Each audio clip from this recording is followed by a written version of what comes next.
Welcome to a Mick, a Mook, and a Mike. Hosted by four-time Emmy-nominated producer Frank Pace and retired New York City firefighter, 9/11 first responder, and Vietnam vet, Billy O'Connor. Today's guest, Billy Van Zandt.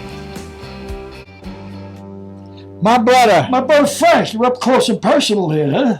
I noticed you got a little mark over here. Maybe you should do something about that. You check that out. So not perfect. That's not perfect. We got a special guest today, back for the third time in 4 years, William Billy Van Zandt. Woo! Hello there, gentlemen. Good to see you again, Billy. Good to be back. Good to have you back. So thank you for coming. Oh, a pleasure. A pleasure. So what is the occasion of this visit? This visit is so I can talk about, I just happen to have it here. That's odd. I happen to have it here, My too. new book, Because It's Funny. oh, Well, how did your first book do? We were #1 on Amazon for about a minute and a half, but it still counts. But I did. I That's got beautiful. #1. Wow. Yeah. Well, Yeah. our book is currently #1 on the New York Times bestseller list, and yours, we just knocked you off the New York Times bestseller list. Well, it's the age of Trump. We might as well lie. I wondering where that was going to go. I saw you brighten up when you said you were #1 on the New York Times bestsellers. You went, what? Whoa. Really? What was that? Very nice. So, Very nice. So tell us about the book. yes. The first book I wrote, which was Get in the Car, Jane, was all about the TV shows that Jane Milmore, my partner, and I either created, wrote, or produced. This new book is about all the plays, because we've got 25 plays that we've done through the years, and they're done in thousands of theaters around the world. So I went back to do a benefit for the college where we debuted a lot of the shows, and all my regular actors came in from all over the country, and we had a great time, and they were all starting to tell stories, and I went, there's the book. There's my next book. I got to put the stuff about the plays down. And I started to write this thing, and the most recent shows I did great. I had memory of everything. The first couple shows, I was like, I remember doing them. I remember writing them. I don't remember anything about backstage, the rehearsals, or any of that stuff. So I called them all, and all the old guys, and they gave me all their stories, and it was like, oh yeah, I remember that. So it sparked a lot of stuff, and it really came out good. I'm really happy with it. So you had to do a little investigative journalism just to get back to the memories that you had when you did it. Yeah, I did the first play that we did, which was Love, Sex, and the IRS. That's one of the biggest ones we have. I really couldn't remember anything about it other than doing the show. Well, when did you write it? 1979. Yeah, well, Billy can't remember things that happened yesterday. But do you think that's because you were so excited and so it was all so new to you and you were just going through the motions, like you were just letting it take you? I think I couldn't remember stuff because I've just done so much since then that it was tough. So I thought, oh, let me call the cast members, and I realized everybody's dead except for me. Me and my friend Tom, who I've known since kindergarten. He was in the show with me. So I called him out in Hawaii, and I said, okay, what can you tell me? And he sent me a bunch of stories. Every one of them was insulting to me. Everyone. I remember you wrote these terrible monologues, and you wouldn't change them because you had to go change costumes, and I had to kill time on stage. I said, Tom, I'm putting this in a book. Can you send something nice? But eventually, I got all the stories in here, and I think everybody's gonna like it. And it's got pictures from all the different shows. And Well, I can't imagine you were an asshole at 26. no, I waited till I was about 42. So you're writer, director, you obviously playwright, Actor. book By publisher. the way. But when you talk about baseball, By the way, actor first and foremost. yeah, actor, of course, writer, director. He wrote these plays, so he had something to act in. That's exactly right. I started out. Jane and I were out here in L.A., and the auditions were few and far between. It was like, well, then we got to create our own work, and we wrote a show. And friends of ours were running. This is back in the days of dinner theater, when dinner theater was, if there was an empty 2-foot space in a restaurant, a stage went in, and you did a show. Our friends were running the most successful dinner theater in New Jersey at the time, where we're from, and they read our first script, and they said they'd put it on, and that started the whole thing. wow. And something about you and Jane getting into a movie studio with a typewriter and. Oh, well, I was out here. That first show, I was doing the first Star Trek movie, and I had very little to do in that movie. As an actor. As an actor, they told me I had this great role. I was going to be the only alien on the ship besides Spock, and Spock wasn't going to come do the movie because I guess he was holding out for more money or something. So I thought, oh, my role is going to be fantastic. Well, he came to work, so I had very little to do. But because it was the first Star Trek movie, there was a lot of secrecy involved, and I had this big elaborate makeup thing, and they didn't want me to go out even on the studio lot. So I was trapped in my dressing room. It was illegal for them to ask me to do that. I didn't know that at the time because I was a young idiot. So I'd stay in my dressing room except for when I was on the soundstage filming.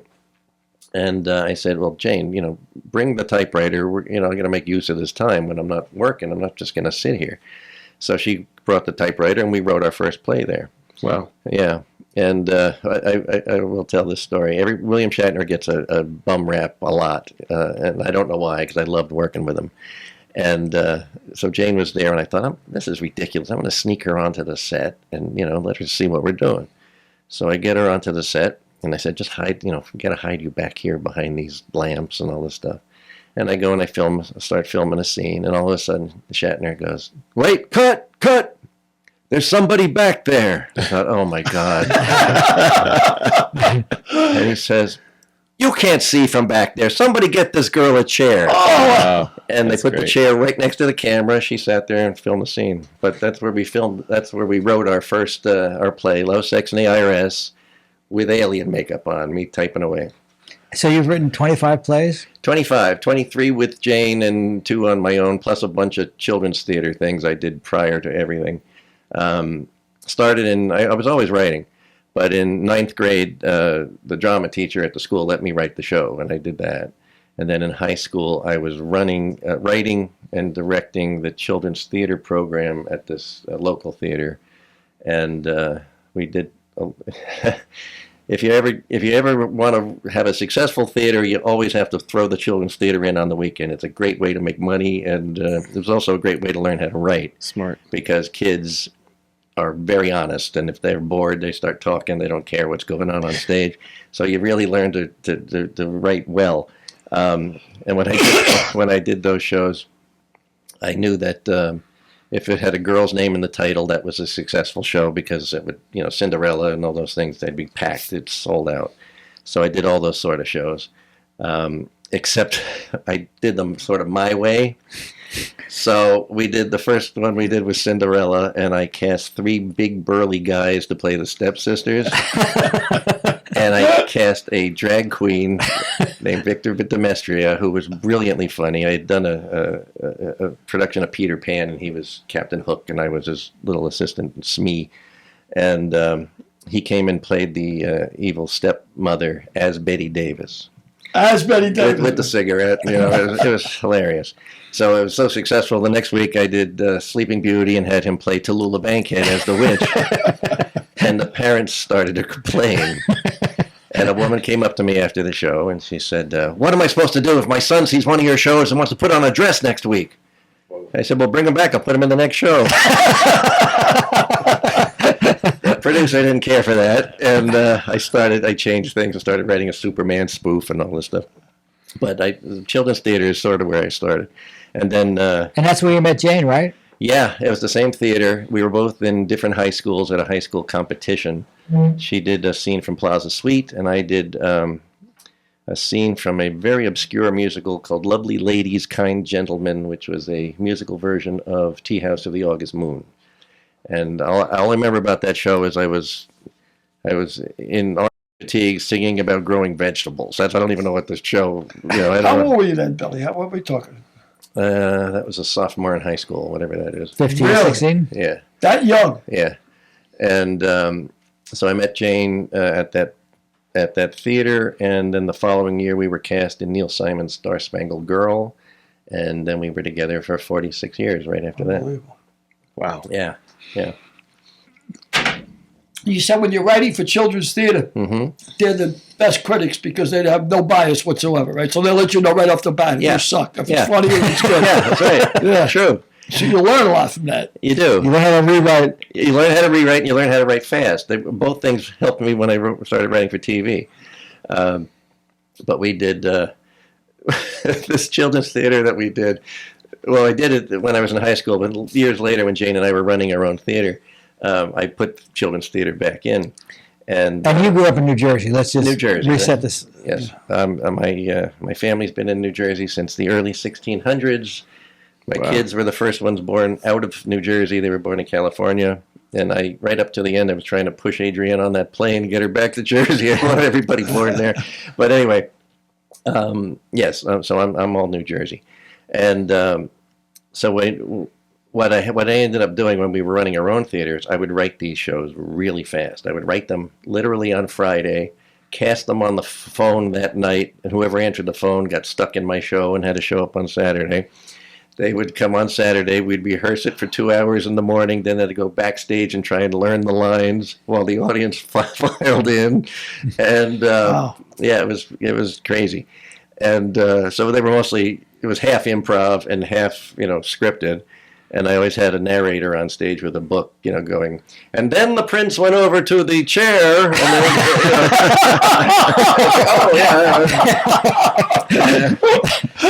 and I never knew how long the shows were going to be. So this is so terrible. So I put a clock facing the stage, and we knew it had to last an hour. So if the show was running too fast, we had improvised chase scenes through the audience all the time. And this poor one guy playing the Emperor in the Emperor's New Clothes. And he was a rather big guy and not very healthy. I almost killed him because the show was so short. He was running through that audience back and forth, back and forth.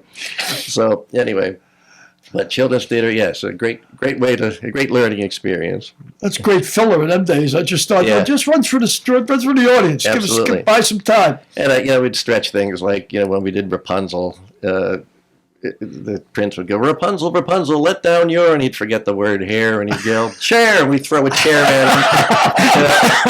And the kids would go, no, it's not chair. So anyway, there was one, I want to tell this one story, though. We did the children's theater every week, and somebody said, Billy, you're killing yourself writing all these shows. Why don't you just do Breakfast with Santa Claus at Christmas time? I said, what is that? They said, you don't write anything. Mrs. Claus comes out, and for 20 minutes she sings songs with the kids. And then Santa Claus comes out, and the kids take turns sitting on his lap. That's the whole hour. You don't have to write anything. I said, I'm doing that. So we did Breakfast with Santa Claus. Wow. The show was sold out, and it's 10 minutes before the show, and Santa's not there. So this is before cell phones, so I'm down in the payphone in the lobby calling him, and I get, hello? So where are you? The show starts in 10 minutes. You're supposed to be here 20 minutes ago. Oh, God, I'll be right there. I'll be right there. So I go upstairs, and I said, we're going to go up late. Just go up 10 minutes late. It'll take him about time here. Get here, then you get 20 minutes for the Mrs. Claus to sing, and then he comes out. So we waited 10 minutes. He wasn't there, and I said, well, it can't be that far. Start the show. So Mrs. Claus goes out and starts singing, and there's no Santa Claus. Wow. And so I call again. Hello? So where are you? All right, I'll be right there. I'm sorry. And so I'm in the back of the theater going, stretch it. She's running out of songs to sing at this point. I come back up, and she has a sombrero on. Where she got it, I have no idea. And all of a sudden, I hear a car smash into a pole in our parking lot, and Santa's here. So he comes running in. I'm so sorry. I said, well, get your costume on and get up. Oh, my God, I forgot the costume. Oh, man. I said, well, the show's... And I immediately went to producer mode, thank God. I said to one person, okay, you go across the street, get some boots from the firemen at the firehouse. Go. You, take off those red tights, put them on him. And I went into the Lost and Found. I got a red sweatshirt, and we had Santa Claus hats for all the waitresses in the restaurant there, so we stuck that on him. And so he's got fireman boots, tights, a red sweatshirt, a Santa Claus hat, a electrical tape belt. Oh. And they said, what about he's got no beard? It was like, shit. Give me the first aid kit. And I swear, with spirit gumming cotton balls on his face, all over his face. And it's like, okay, he's got to go. So I shove him out on stage. And there's dead silence in the audience. And one little girl goes, what's wrong with him? And the parents went up and out, up and out. It was horrible. I ruined about 60 kids' Christmas that year. What's wrong with it? Yeah. What's wrong with Santa? I ended up taking that story and doing it as an episode on Martin, so if you ever see the Christmas episode of Martin with Martin Lawrence, that's the story. Well, that reminds me, our guest next week will be Bad Santa. Bad Santa. Yeah. Coming in again, huh? So There you go. So those are my children's theater stories. Before we jump off of that, I got a question about the rewriting. So, can you give me an example, and like a simple example, it may be hard, of something that was not written well that you had to rewrite, like an example of what it said before, and then what you changed it to? And if you There's a show called You've Got Hate Mail that we did. It's all over the world now, which is great. And originally, let me see if I can summarize this. It's the story of Jane's divorce told through emails, basically, and it's people at computers reading emails, and it's a really fun show. But the show ended originally with the husband, played by me, who had cheated on the wife. They've gone their separate ways, and we originally ended it with the two of them on dating sites, not realizing they're about to meet again for the first time. And I thought it was a cute ending, but the audience hated it. Really? Yeah, because he was so despicable. He really was a horrible character. The worst character I think I've ever played. And so we talked about it, and when we opened it in New York, when we did it off Broadway, we changed the ending to him having an accident by texting. Oh, wow. And when he has the accident, his penis is cut off by the jaws of life. That one went over very well. Wow. Wow. Okay. Is that despicable? Everybody wanted to see Neil Will. Yeah. But the rewrites in the plays, the rewrites come from the audience. They tell me what doesn't work. Got it. Because, I'll take notes from anybody. It doesn't mean I listen to everybody, but I'll take the notes. And in the rehearsal process, if the actors are good enough, which luckily mine are, something will get embellished just in the rehearsal process, and I'll write towards that. Or if I know that you can do such and such, I'll write towards that. But if something doesn't work in rehearsal, Jane and I had a shorthand that the actors didn't care for, because I directed all my shows. Nobody should ever direct their own shows when they're in them, but I did it all the time. Still do. And so I'd be in a scene with somebody, and as they're performing, I'd see Jane out in the audience, and I'd go, and the poor guy delivering the line is like, "What did I do wrong? Keep going," And that meant we're going to trim that part out, Every time we've done our shows, the preview audiences tell us exactly where we're missing the boat, and then we clean things up. I've never had a show that's been set, ever. Even the ones that are published, if I redo them, I'm always tweaking them or rewriting a better joke here. Right. Well, that's not so much different than sitcoms. Yeah. Because with the audience, if a joke just lays there, rewrite it. Yeah. And I've also found in the audition process, and this works. This is the same for theater or for TV. Anytime I've auditioned people, if you're reading a scene and you're one of the actors and you trip on that line on page 3, and it's like, oh, okay, and then he comes in and reads the same thing and he's tripping on the line on page 3. It's like something's wrong with the line on page 3. So I'll change it there too. Oh. You can grab that mic anytime if you want to pull it close to you, if you want to sit back. No, I'm all right. Okay, great. I look thinner when I sit forward. Okay. How did you get to Jaws, penis cut off, Jaws of Life? How did you get to that? Anytime we do a rewrite, we just come up with ideas that try and make each other, Jane and I would try and make each other laugh. Okay. And that's pretty much how it worked. Yeah. So. Well. Of your 25 plays, what's your favorite? It's sort of a 3-way tie, I would say, all for different reasons. No, but I guess the similarity would be these are the 3 that scared us the most and thought, how are we going to do this? And then we did it, and it was like, oh, it worked. Silent Laughter, which is a silent slapstick movie we did live on stage. And we did it in black and white. We did it with a big organ playing along with us. The title cards with the actors' lines over our heads. And it was all Buster Keaton gags, Fatty Arbuckle gags, Charlie Chaplin gags. No dialogue at all. And when I first rehearsed that, it's the only time my actors turned to me and went, "What are we doing, Billy? This is ridiculous. This is not going to work. This is going to be terrible." And I said, just, Then I brought the organ in, and once the guy was there playing along with what we were doing, it all clicked, and everybody loved it. That was a tough one to do, and then we did it up in New York, and we should have. It was too close to 9/11, and theater audiences just weren't coming to the theater because we didn't have any big star names in it. We had ourselves.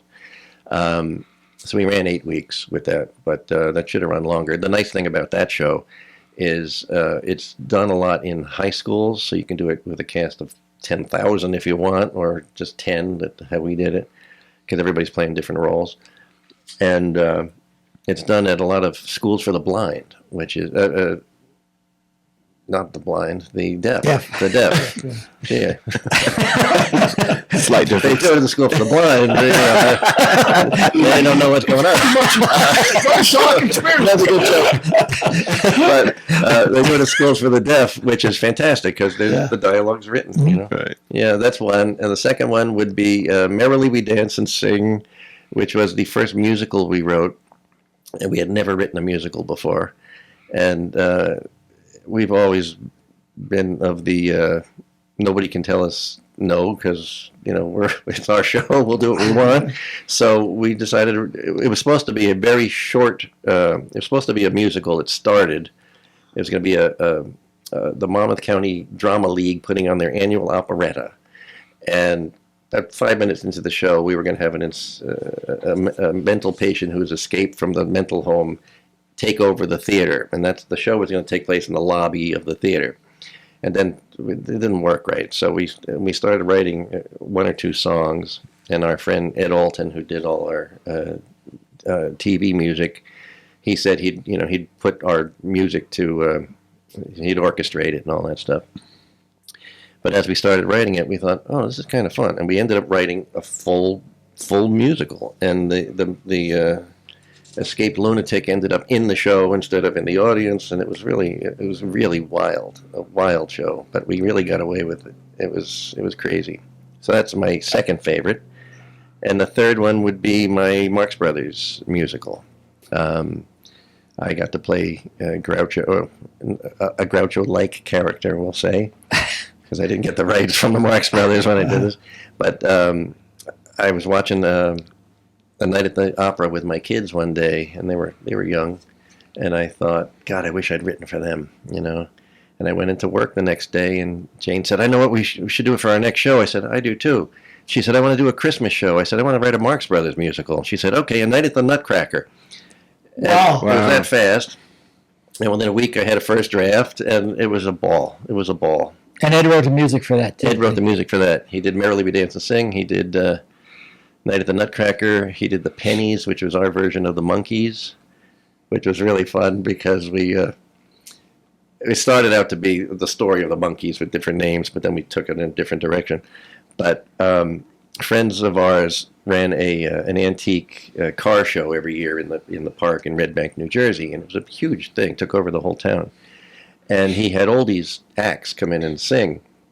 So I said, I want to put my guys on the stage too, to advertise our show. So he went out and he said, everybody remember the show The Monkees? And everybody going, yeah. He said, then you must remember the show that was on opposite, The Pennies. And everybody went, yeah.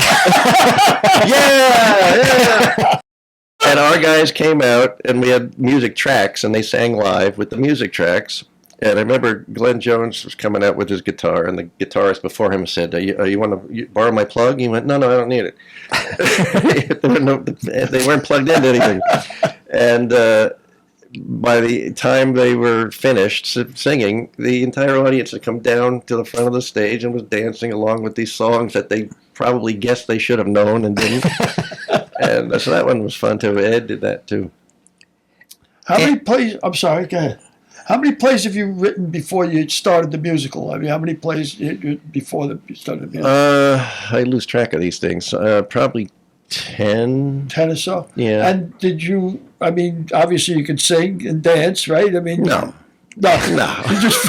You can't sing and dance. I hired my choreographer and said, "Okay, you make it look like I can dance." And no, I can dance. I can dance a little bit, and I don't really need to sing to do the roles. I do. Groucho couldn't sing either. Well, yeah, right. Same sort of thing. And in the Merrily We Dance and sang the big love song that I did with Jane. I had my friend Art Neal, who's beautiful. He toured in Pirates of Penzance, and has a beautiful voice. He sang my song into a mic off stage, and little Jerry Lewis thing. And I understand you're very big in Poland. We are. We're huge in Poland. I don't understand it. He's a Jerry Lewis of Poland. That's right. Really? Yeah, they're always doing our shows over there. I've flown over to see 2 of them, and it's pretty wild. They mostly do the early shows, which are all broad slapstick physical comedy shows. And you don't. I mean, I don't speak Polish, but I can tell a comedian from a non-comedian just by the timing and the face and all that stuff. And it was great. It was like it was almost like the Mark Taper Forum, that size theater. That they did Love, Sex, and the IRS, and I think it just closed after 7 years. And then I saw Sweethearts, which is our second show, and that one was bizarre to see over there because they translated it into what they do with all the foreign shows is they send me the translation for approval, and I don't speak any other language, so I'm like, sure, that's fine, send it back. Right. So they did that show in Polish. But they had American subtitles, so it wasn't my script. It was a translation back into English from the Polish translation of my show. Wow. Whoa. And a couple things did not quite make it, But it was really, it's so much fun to see. Yeah, your work getting lost in translation. Yeah. I mean, it's going there and coming back to you, and you can't do anything about it. It is. So one of the best things I ever saw was in Mexico City. It was You've Got Hate Mail. And I love this because it was so completely different than how we did it. Again, we had 5 actors, 5 laptop computers, and you sat there and you read emails back and forth, right? So I get down there. It's in a converted IMAX theater, so it's 2 stories of an escalator to get down to the theater with a big poster of my show for 2 stories high. It was fantastic. And it was starring all the telenovela actors, and I didn't know that at the time. I just saw the audience going nuts when they saw who the actors were. I was like, okay. And so I opened the program, and it has the actors' names, the director, and it says choreographer so-and-so. It's like, choreographer? We're supposed to sit at desks. And I look at the stage. There's no desks. There's no computers. Interesting. And I was like, what is going to happen? So the lights come down. When the lights come back up, the cast is dancing to CeeLo Green's, what's the song, F.U.? Yeah. They're dancing to that. I don't know why, but they are. And then after the music stopped, the 2 actors who start the show came downstairs and they mimed doing emails, and that only lasted for 2 lines, and for the rest of the time they just acted out the email. Wow. And it was fantastic, and every time there was a blackout, they danced again. I don't know why, but that's what they did. But it was so interesting to see a completely different take. It was really fun to see. Yeah. Wow, that's a great story. Can you tell me about what's the business of this? How does this? How do they get your play? Oh, and how does that work? Well, originally I sent Love, Sex, and the IRS's script in with the box office receipts and a letter from the producers and all the reviews. I sent that as a package to Samuel French, which is now Concord Theatricals. Okay. They read it. Jane and I came back out here to get acting work and stuff, and I got a letter in the mail saying, we'll publish this one and your next 2. It's like, next 2? Oh, we got to write 2 more of these things. Wow. And so they published it. And what happens from at that point is they have a catalog that all the plays are in, broken down by the character, 8 characters, 6, 5, and theaters all over the country get that catalog and go through it and go, oh, that's one we haven't done. This sounds interesting. You know, they license it through Concord Theatricals, and then for the most part, Jane and I would not know where the shows were being done until we got paid for it after the fact. You know, and then once we got the first 3 published, suddenly it was like every year, here's our new one. Okay, published.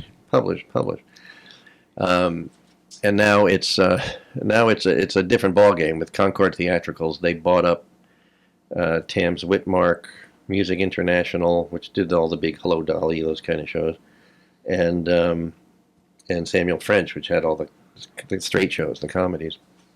So it's all under one umbrella now.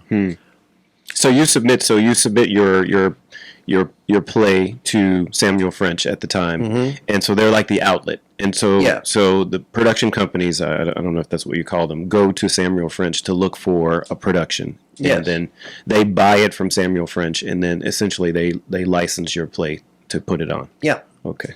Awesome. And you get a straight fee for that, or you don't get a share of profits, do you? Because that would be On the professional ones we do. Nice. We get it's a percentage of the box office, and all the foreign shows are that way too, and all the amateur shows, community theaters, schools, that kind of thing. I don't even know what the price is now. It's one set price per show. Right. You know? Wow, that's great. Yeah. Huh. That's interesting. The weird part, and I didn't realize how lucky we were, is we made even before I got into TV, we made a living as playwrights. Yeah. Yeah. You know. Yeah. Who's heard of that? Yeah, You know? I was going to ask you that. I mean, it's obviously the impetus for you writing the play to begin with was to get work for yourself and your wife. You know, I mean, but there's not a lot of great playwrights nowadays. It seems like, you know, I mean, there's no Arthur Miller, certainly. There's no Tennessee Williams out there. I mean, there's nobody really writing plays. It seems like it's a tough. No, the ones on Broadway are, you know. Or revivalists of great singers and stuff. There's new stuff. Comedies, I mean, the kind of comedy we do is sort of it's almost a throwback as well as modern at the same time, because it's a lot of physical comedy, and physical comedy is tough. A lot of times I see acting students look down their nose at comedy, and I think you're probably going to work more in comedy than you are in drama. You got to take this seriously. This is an art form, you know. And you know, a lot of people, even on TV, who are starring in I won't name names. People who are starring in comedies, I think you're not funny. You're not funny. They've written you funny lines, but you're not funny, you know. And I mean, I've always been old school anyway, like really old school, like silent movie old school, you know. Well, you referenced Fatty Arbuckle before, so yeah. When we did, I do want to say this, when we did silent movie, Silent Laughter, what's it called? There was a guy out here, Larry Austin, who ran the silent movie theater on Fairfax. And I told him what we were going to do, and he was nice enough to, Jane and I went and sat there, and he showed us everything he had. Fatty Arbuckle, you know, Mabel Norman, all these great things. And we got the, I really like the guy. I don't know why I brought that up, because the end of that story is he was murdered in the theater. Wow. That's for a segue. He never got to see us do the show because somebody murdered him in his theater trying to steal his movie collection. Wow. Yeah, horrible. Wow. But thanks to him, we got that show right, you know. Go ahead, sir. No, go ahead. I understand you were almost married to Tina Louise. That's funny. Yeah, we did a show, Drop Dead, which we'd done off Broadway, and that was the first show I produced off Broadway too. And then we came out here to do it, and Rose Marie from the Dick Van Dyke Show was in it, and Donnie Most from Happy Days, and Craig Bierko, who ended up getting a Tony nomination for Music Man. I mean, it was a great cast of people. But the lead role, female role, was supposed to be a has-been TV star. So I made an offer to Tina Louise from Gilligan's Island. I thought it'd be funny for her, you know. And her agent said she was not going to play a has-been, and that was the end of that. Wow. So I ended up I got a phone call from Adrienne Barbeau's manager, who said, Adrienne wants to meet you because she's read your script. And I said, how did she read my script? And he said, Priscilla Barnes is one of her neighbors from Three's Company. She couldn't do this show because of the dates. She threw the script over the fence, and Adrienne read it and likes it and wants to. So, make a long story short, I ended up not only casting Adrienne, but I ended up marrying her. And on my wedding day, I got a telegram from a friend. Good thing you didn't cast Tina Louise. Now, years later, Adrienne and I were in New York for CBS's 75th anniversary party, something like that. And all the stars from all the different CBS shows were there. And I said, Adrienne, there's Tina Louise. Come on, let's go tell her the story. So we go over to tell her the story. And I said, I just want to introduce ourselves. And thanks to you, we're married. And she said, really, why? I said, well, you turned down a play of mine. And she said, what play? I said, oh, it was called Drop Dead. So anyway, you turned the play down. And then when was this? I said, it was 1991, something like that. So anyway, once you turned it down, where did you send the script? What? Wow. I gave it to your agent. That son of a bitch. He kept me from, he was a drunk. He was a drunk. And while she's, I never heard her finish her sentence. Adrienne and I just backed away. It's like, never mind. Wow. Tell me, obviously, when you first go on stage, when you're still starting out and you get nervous on stage. You got to be nervous your first time. Did you find yourself more nervous when you're presenting and doing your own work? I mean, it's a double. No, it was the opposite for me. Really? There are a couple of shows I wasn't in. The Pennies I wasn't in, and I sat in the back of the theater, and I was like, I'm a control freak, as you can probably guess from everything I'm saying. If I can't control it, I like being on stage where I can really control what's going on. But to stand in the back as the director and just watch other people, I hate that. I hate it. Wow. Because it was out of your control. Yeah. It seems so counterintuitive. I would think, it's a double dip. You'd be more scared. I'm saying, well, they might not like me as an actor, but if they don't like my work. I don't get scared on stage as much as I can't wait to get on stage. Really? Yeah. It's just. And it's always been like that? Yeah.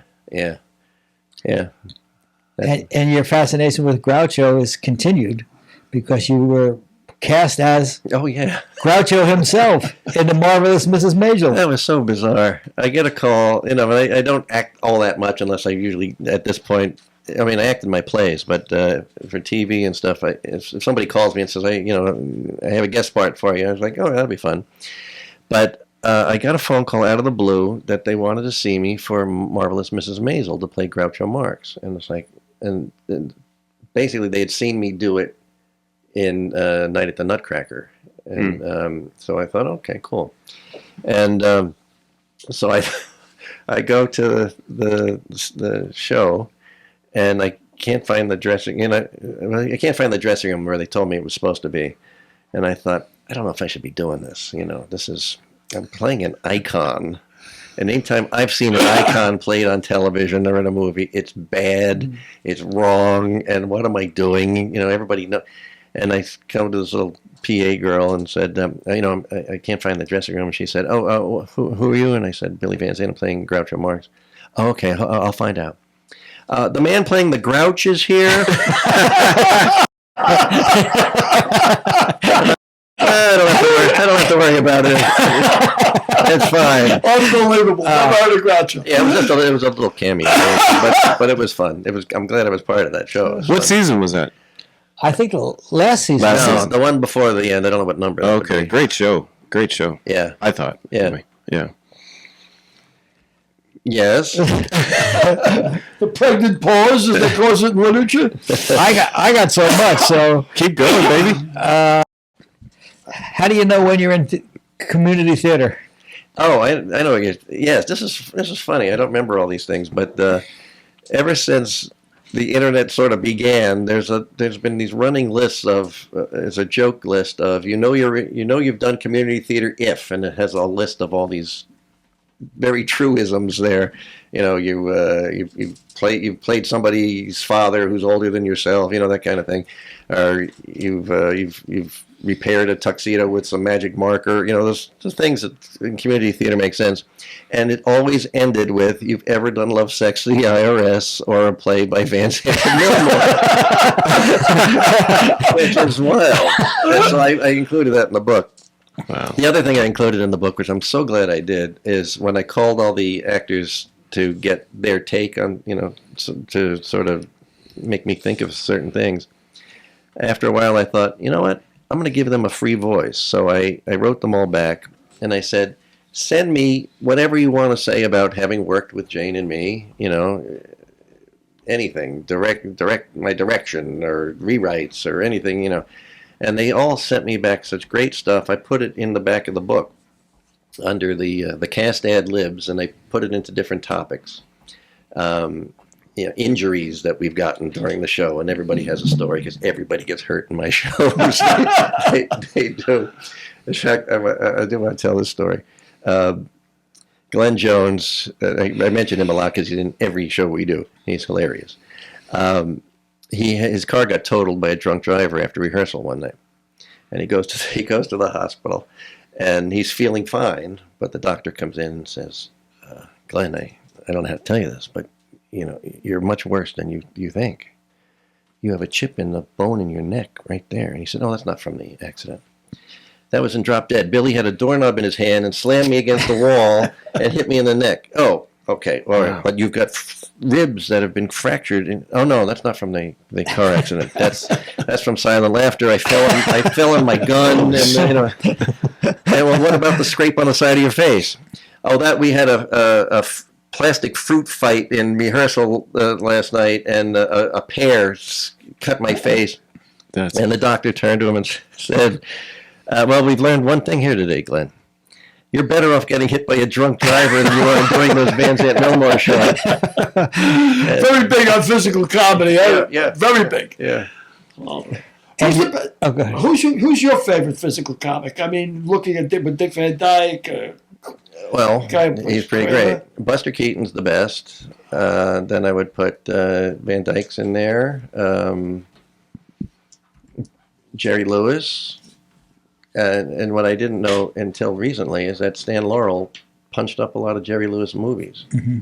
Really? Yeah. Oh, really? Yeah, I read that. Yeah, it's fantastic. Laurel and Hardy are big favorites of mine. Yeah. Big Business is my favorite short of theirs. Currently, nobody. Yeah. Nobody. A lot of people look down on physical comedy. They think if you trip, that's physical comedy. That's. I thought Michael Richards was pretty good in Seinfeld. Yeah, he did a lot of good. physical comedy. He was pretty good. A lot of slapstick. Yeah. Let me ask you. I got a note here that I can't go back and find what I took the note from. The note says horse allergy. Do you know? Oh yeah, I almost died during a show. Don't do a Van Zandt play. You got to be out of your mind. I did. we did a show. I don't remember which one it was, but this was in the theater that I had worked in forever, and suddenly was that the Dam Site Theater? Yes, thank you. The Dam Site Dinner Theater. Yeah, it was a great place. It was a 3-story. It's at this point maybe a 500-year-old building. It was a mill right on the beautiful the Tinton Falls there, and the top floor was our theater. The middle floor was a restaurant. The bottom floor was a bar. And I'd worked in there since high school, and all of a sudden in the middle of the show I'm choking. I thought, oh my God, I'm allergic to the mold in the building or something weird's going on. Well, it turns out we discovered one of the actors in the show with me. As most actors do, you can't make a living as an actor, so you have other jobs as well as being in the shows, right? So he apparently was shoeing horses at Monmouth Park during the day and then coming straight to the theater to do the show, and apparently I was allergic to horses. Wow. So every night I'm choking to death, and I had no idea why. And so I finally went to an allergist and to prove that's what this was. And so we're going to do this little prick test. We stick stuff in your back, and after 30 minutes we'll come in, and the little thing will be a little hive, and that'll tell us you're allergic. And I said, it'll take about a half an hour. He said, yeah, I won't show up for about a half an hour. I said, okay. So they're sticking the stuff in my back, and as they're doing it, I hear, "Mary, get in here!" And this woman comes in. Apparently, I had a thing like that big on my back, and he said, "What?" I said, "What is that?" And he said, "It's horse." He said, I can't even treat that. Just if you don't want to die, don't go near a horse. I said, okay, thank you. Wow. Yeah. Unbelievable. They have a special kind of mud at the track. I don't know if you're familiar with this, but I had mud wrestling one time at my bar, right? One of the bars are open, so I had that mud wrestling. So I hired a bunch of strippers. No, you? Yeah, oddly enough. I thought it would be better, of course, if they're dancing in the mud, they rip each other's clothes off. You know, that would be like... But I had to get this special mud from Belmont Park, and it cost me more for the mud than it did for the strippers. Yeah, but you made more on them. Oh, I made a lot of money on the strippers. And fringe benefits. And I didn't have to pay for bouncers because they all wanted to wash them off downstairs. I had a shower. I had to put it. Anyway, that's another story. So how long, what's the quickest time it ever took you to write a play? What's the quickest play you ever wrote? For real, not Friday night, Saturday morning specials. The real one was called Do Not Disturb, and here's the story on that. We were out here trying to, it was pilot season, and normally we would call the actors, we would figure out what we wanted to write in January. The shows were always done in May and June. And I would call the actors and get them, I need you, you're off this year, that kind of thing. And we didn't have a show written at this point. But I got a phone call from the theater back there saying we have to advertise the show. What's the show? And I said, it's Do Not Disturb. And they said, what? I said, it's Do Not Disturb. And Jane said, what did you say that for? I said, it'll take place in a hotel. We'll figure it out. Didn't think anything of it. So we're trying to start selling pilots and, all that stuff. And we said, we have plenty of time to write this. And so a couple of weeks go by and I get another phone call saying the tickets are selling great. How's the,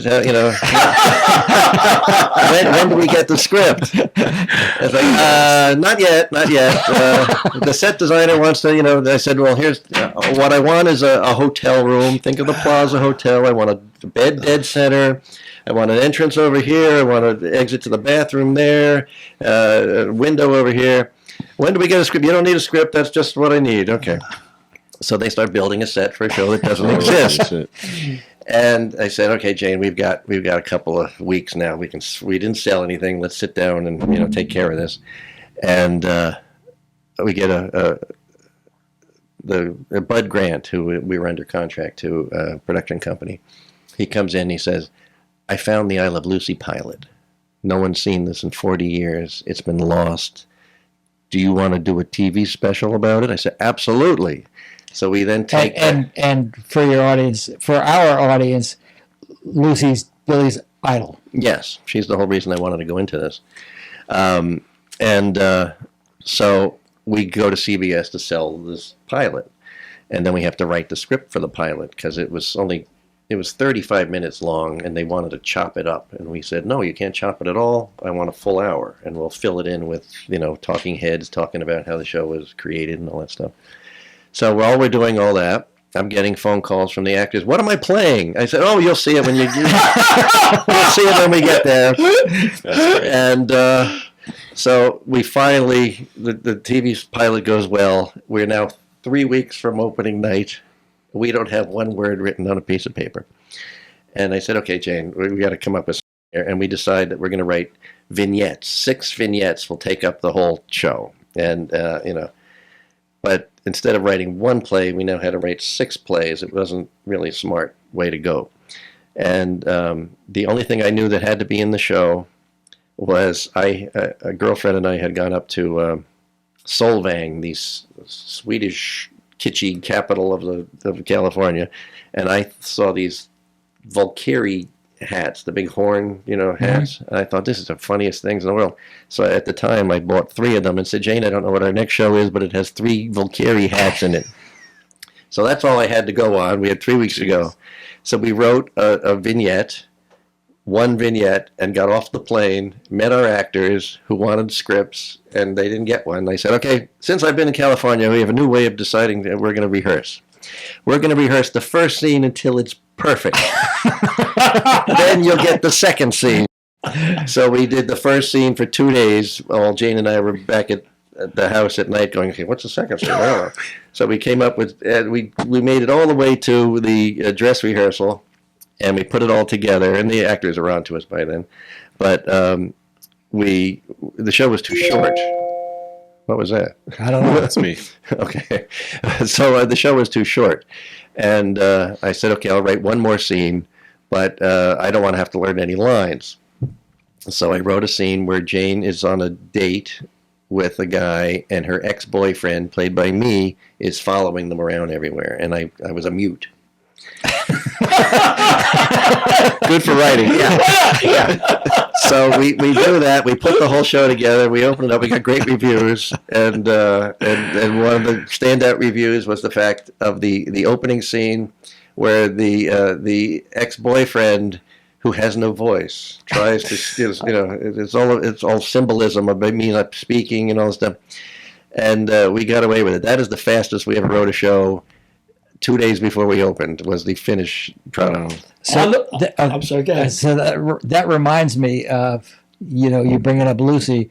Can you tell the audience your Lucy story, the first time you met her and then going to her house? Oh, yeah, okay. The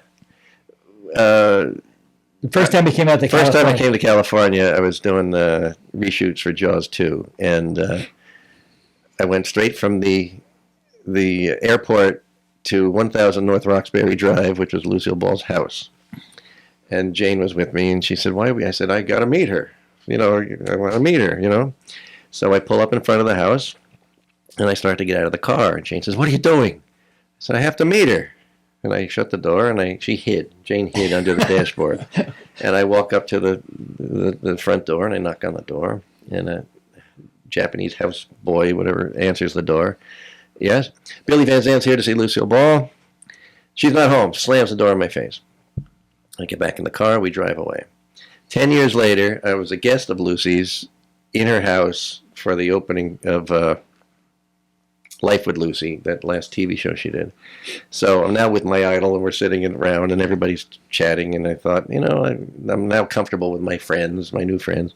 And I said, "Did you ever work with, Charlie Chaplin? I've always seen, you imitate him in some of the shows, and, but I've never seen a picture of the two of you together." She said, "No, but I'll tell you a story. In 1976, my husband and I were in Switzerland, and I found out where he lived. So we drove to his house. And I started to get out of the car, and Gary said, "What are you doing?" I said, "I'm going to meet Charlie Chaplin." And Gary hid in the car, and I got up, and I walked up to the front door, and I knocked on the door, and a big fat housekeeper answers the door, and I said, "Lucille Ball's here to see Charlie Chaplin." And she said, "He's not home." Slammed the door in my face, and I got back in the car and drove away. Wow. Holy crap. I never told her. No. Oh, perfect segue. How could you resist? Because we had just finished talking about the openness of this house. It was right on the corner. There were no wall, no gates or anything. Wow. And somebody said something about, "What do you do about these fans?" And she said, "One press of a button and bars come down over the windows." And I thought, I can't possibly tell this story now. They'll throw me out of this house because I'm one of those people. Well, you've always had a fascination with elderly women. Have I? There's Judy Garland. Judy Garland. Wrote a show about Judy Garland. Yeah, for Adrienne. Rosemary. Good friend of mine, yes. Kay Ballard. A good friend of mine. I rest my case. Kay always made me laugh. She was, I loved her from The Mothers-in-Law. And anytime... Eve Arden. I never worked with her. Oh. Never worked with her. Elaine Stritch, you forgot her. Oh. But one of the perks of being an executive producer of a show is you get to cast whoever you want for, aside from the network, being the network, and looking over your shoulder. So when we did the Don Rickles show, I got all these people that I wanted, that I grew up with, that I liked, and I put them in the shows. Hansel. We pulled him out of retirement. Bowery Boys. And I loved having him there. And so I put Kay Ballard in the show. And I remember one of the network people said, "Are you sure you should cast her? It'll look like a rerun." I was like, "Oh, shut up." So I cast her. We got to be very good friends. So, but she always said the same thing to me, which is, it's not funny at all, but it's funny as hell to me. She meant this as a compliment all the time. Every time she'd see me, Billy, you're so talented, and you never made it." It's funny because it is funny. Yeah. And there's a bunch of these stories in here. plays that Billy and Jane wrote over the years. And your first I read and loved the hell out of it. That one? Yeah, Get the Car Jane. Yes. That's it. And that was another one that soared up the best-selling list. It's on Donald Trump's bestseller list, New York Times bestseller list. The nice thing that I didn't plan on is the two books together. Or it's a nice companion piece, but it's between the two books. I think it paints a really good picture of Jane. Did you think so? Yes. Yeah. Yeah. Well, that brings me to my next thing. You talked about Jane. Why don't you tell us a story each about three of the shows that you wrote on TV? Start with Wayans Brothers, then go to Bless This House with Dice, and finish with Rickles and Daddy Dearest. Do I have stories? Let's see. Well, you have to come up. You can't let them go. Wayans Brothers. That was another one of those shows. This happened to us a couple of times, as Frank well knows, where we got called in at the last second to fix something that was not working and had no time to write. So we created the Wayans Brothers show. We didn't get credit for it, by the way, but we created the Wayans Brothers show over a weekend, I think, because it had a definite date that had to be on the air, and they had let the person who was supposed to be running the show go. And so we came in and we patterned that thing after the Honeymooners. We had the Ralph, and we had the Norton, and we had the Alice character, and Trixie. No, we didn't have a Trixie. No Trixie. No, they were Trixie would be guest stars every week, but the guys were really good to work with. But Marlon used to imitate me all the time, and I never understood the imitation at all. He'd do this all the time. I don't know what he was doing, but his brother would fall on the floor laughing, and I was like, "Who are they doing? That's supposed to be you, okay?" And I learned we were trying to come up with a joke at one point, and somebody said we need something about white people, something about white people, and Marlon said, "Why don't we just say that he smells like bologna?" I said, "What?" And they said, "Oh yeah, all white people smell like bologna." And then he looked at me and went, "Except you." You smell like mayonnaise. Anyway, what was the other one? Bless His House. Bless His House. Dice. Tell us a Dice story. All right, here's a Dice story. Andrew was every Thursday. Frank will know this because we worked on this together. Every Thursday, he would be out of control on the set. It took me a while to realize he didn't know his lines, so he'd try and make up some problem. And then we get a call. "Come down to the set. Andrew's pretending to swat flies in the scene." It's like, what? Andrew's talking in a Spanish accent all the time. We can't get him to stop. Okay. So then we have Elaine Stritch on the show. So I mentioned her. And she was a pain in the ass, but I loved her, and she was terrific. And I hated her. It was the best show we did for the entire season. I hated her. Yeah. I take that back. She was not in the Christmas. She was not in the Thanksgiving show. No, she was. That was a Christmas show. That was our Christmas show. Andrew. Okay. Yeah. Anyway, so she's on the she's there, and she was a pain in the ass. The first day the PA picked her up at her hotel. "Good morning, Miss Rich." "There'll be none of that." And she gets to the thing, and "Why is there a couch in my dressing room? I'm not entertaining. Get it out." That kind of stuff. So I go down to the set at one point, and I see Andrew sitting there just politely, twiddling his thumbs on a chair. And I said, "Andrew, let me ask you something. Every Thursday, you're a pain in the ass. You don't know your lines. You show up late. And this week, you know your lines. You're on time. What's going on?" And he pointed to Elaine Stritch and went, "There's only room for one." Wow. Good line. Yeah. Nailed it. There you go. Interesting. And what was the last one? Rickles. Rickles. Best experience in TV for me ever. As for me. Wow. As for me. Loved him so much. Really loved him so much. Which one should I tell? We went out to Don was the fun thing with Don was everybody wanted to be insulted by him, everybody. And so you would rehearse on a soundstage for the week. You'd have an empty soundstage except for the actors and the director. But on our soundstage, everybody from the lot would come over to be in the bleachers to watch everything in the hopes that he would attack them in the audience, and he did all the time. But one night, you were out to dinner with us. It was Karen and Frank and Jane and me and Don and his wife Barbara. And we're at a restaurant, and when he wasn't on, he was a quiet, normal guy, and then a waiter would come by and he'd do a bit on the waiter or something. So as we're leaving the restaurant, Warren Beatty and Gary Shandling were walking in, and Don did probably like a half an hour. Yep. Oh, he did. A half an hour of insulting them and ripped them new assholes. It was great. Warren Beatty's head looked like a light bulb. He kept going off about that. And Gary Shandling screws dogs and stuff.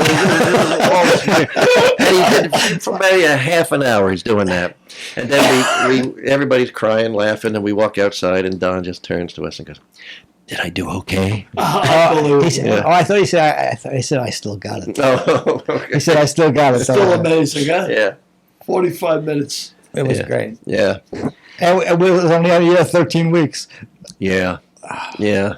It was, what happened? Why? I mean, both of you said it was the best experience you ever had on a show. Obviously, the ratings were perfectly good. We even got Sinatra on the show. The problem was it was the beginning of the height of political correctness. Yeah. And it just killed us. Wow. Well, my favorite night there was the night Richard had his heart attack. Yeah. Richard Lewis. We're loaded in the audience, and Richard goes, "I can't go on. I'm having a heart attack." Yeah. So we had to cancel the show. Well, the audience was already there. And Richard was going to the hospital. Sirens were wailing. He didn't have a heart attack. It was an anxiety. He had an anxiety attack. And Frank we let the audience, they didn't know what was going on. They watched the pilot. They watched an episode. We were stretching it, and we were on the phone with the hospital going, "Get him back here, get him back here." Anyway, go ahead. And then Don decided, just give me the mic. Yeah. And he did 45 minutes. No problem. Yeah. 45 minutes. He could do in his sleep. Yeah, and he just insulted everybody. Yeah. Rocco, where you're from, where the turf meets the dirt, and wherever Rocco lived. I mean, he just went off, and he was brilliant. Yeah. He's just brilliant. Fond recollections. And now you've got a street named after you in New Jersey. I do. Isn't that crazy? Oh, that's great. That's fantastic. It's very surreal. It's Van Zandt Way in Middletown, New Jersey. And who's the other Van Zandt? My brother, you mean? That guy? Yeah, Stephen. It was really nice. They did this in April, and it was so strange because Brian Williams, journalist, he was our MC, funny, really nice, great guy, because he's from the hometown too, and there must have been 700 people there in the street for this, and it was crazy because I'm up there talking, thanking everybody, and I'm looking out, and I said it sort of reminded me in a positive way of being at my mother's funeral or my father's funeral, where you look out and you go, "There's my neighbors. Those are people from my church. Those are people from my high school. I did plays with them." Your whole life is like out in front of you. It was a very emotional day, but it was fun. I will tell this, although I shouldn't. They had Stephen and me autograph a whole bunch of duplicate street signs that they're going to auction off, or they have auctioned off, and we didn't know we were doing that. We thought we were going to breakfast, and that said, it was a lot of photographs and sign this and sign this. So we signed all these things, and then after we finished the whole day, my brother and sister and I went out with my kids to lunch, and my son Walker goes, "Dad." I said, "What? You know those things you signed?" I said, "Yeah. There's one in the trunk of the car." So he stole one of the signs, which is now in my office. That's cool. And yesterday, Steven's movie got Grammy nomination. Grammy nomination. Very cool. Disciple. I didn't even know they did Grammys for movies, but it's great. Yeah, It's great. Yeah. The movie is Disciple. Disciple, yeah, and it's I actually it was on the plane when last time I flew back here too. Yeah, And you're in it. I'm in it for I did a 3-hour interview with the director Bill and Rob. I'm in it for one line, and all I could think, I'm watching the thing going, 3 hours. I gave you 3 hours, but it's really good. It's really good. Why did that story make me think of Kay Ballard? Why? What did she say to you? You never mentioned. Yeah. I tell you, my favorite title of any of these plays is Dracula Does Online Dating. How the hell did you come up with that? Dracula Does Online Dating? Am I on my mind? No, that's somebody else. Of course. Perfect way to end this. Oh, great way to do it. Dracula. Dracula does online. That's a great name for a play. have no idea Dracula what Does you're talking Online about. Dating. That's what I got written. No, come up with that. It's not. We're not surprised. You're not. Wait, show us what. Turn around. Show Billy what your hat says. Leave me alone. That's great. That's him. I was just saying, dysfunctional. Yeah, leave me alone. No, dysfunctional. Yeah, but to leave me alone is the kicker. That's the one. No, dysfunctional veteran is. Well, that goes without saying. You don't have to need to read my hat to say that. Wow. I don't know where to come up with that. I thought it was a great title. That's amazing. Maybe it's my next show. Who knows? I can write it in 2 days.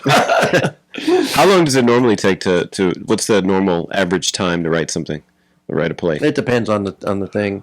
I'll do a first draft within a week.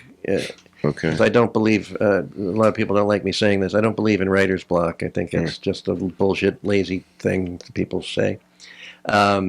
I've always, anytime I've had a writing staff, I give them. Most people get 2 weeks, 3 weeks to write a first draft for a TV show. I give them 1 week. Spit it out, get it out. Right. Because the easiest, for me anyway, the easiest thing to do is rewrite. Got it. So it's like a stream of consciousness first. Yeah. Throw it on the page. Yeah. And then you pick away at what doesn't work, and you whittle it down to this is it. And then what's a brief? So you mentioned that comedy is an art form. Mm-hmm. So what would you say is your format for writing a comedy?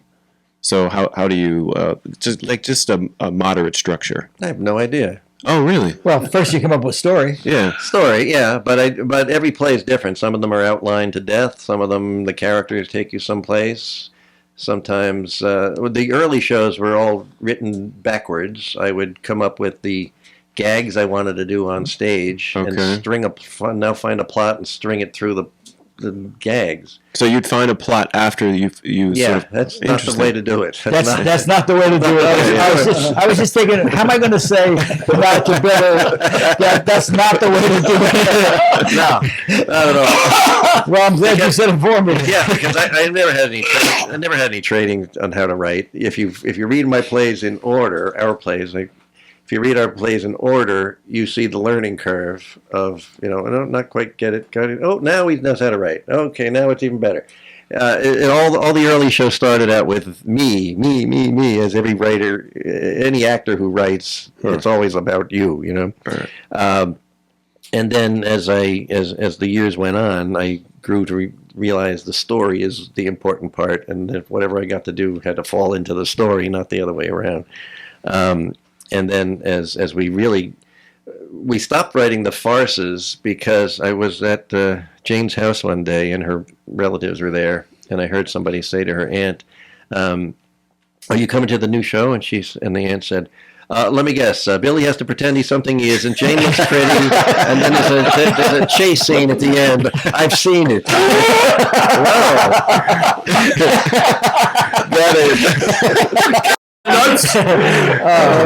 So that sort of made me go, let's try this instead. Hey, sometimes you need that, I guess. Yeah. I had another question. So you have how many kids do you have? You have. Why? What do you want to know for? Well, I'm not the IRS, I promise. I have three, two of my own, and my stepson from Adrian's first marriage. Okay, and then one of your boys is a producer, right? Yes, William is he's got a platinum record as a producer, and a Billboard Award, and Wow. got nominated for he did music for the Elvis movie. So he. Oh, did he really? Yeah, Wow. so he got for that too. Yeah, he's quite talented. And my other son, Walker, is a clothing designer. He worked for Los Angeles Apparel and has his own label, Mine Until Morning, MOU. Okay. And how did that come about? Like, what was the setting at home to create these two talented fellows? It sounds like it runs in the blood, since your brother is also. Yeah, we're a busy family. Okay. Yeah, we just. I will say, in my own family, and my sister gets mad when I say this, but my mother, my father, my grandmothers, my sister, Stephen, and myself are all control freaks. Okay. I've never worked with Stephen because I think we'd kill each other if we, But we got work ethic from my father, an ex-Marine, and he didn't care what we did as long as we did it better than everybody else, pretty much, and he had to do everything, right. And I mean that in a positive way. He wasn't an ogre of any kind. Yeah. So we got a work ethic from him, and then we knew, and this has trickled down to my kids, and my mother, she sort of gave you the safety net of if you don't succeed at something, you can always come home, Oh, okay. And yeah. But they encourage trying. Oh yeah. Yeah. Yeah. That's great. And always try something new. You always learn and I tell my kids this too. Always work with somebody who's better at what you want to do than what you do. And you learn from them. Interesting. Follow your dreams, huh? Yeah. Any last thoughts, Billy? No, but follow your dreams is a nice note to end it on. That's a damn good way to go. Well, it's not too late to get Because it's funny. stocking stuffer. And while you're there, combustible. Get in the Lamar's car, Rambo. And Confessions of a Bronx Bookie and And where is it? If his lips could and Phil's talk. lip can talk. And get in the car, Jane. Get in the car, Jay. Yeah. Get in the car. Excellent. William, thanks so much for coming by, man. Thanks. It's the third time here, and it's good to see you. I'll see you the fourth time if I write another one. All right. Keep them pumping, man. And rest with the angels, Jane Milmore. Absolutely. Thank you.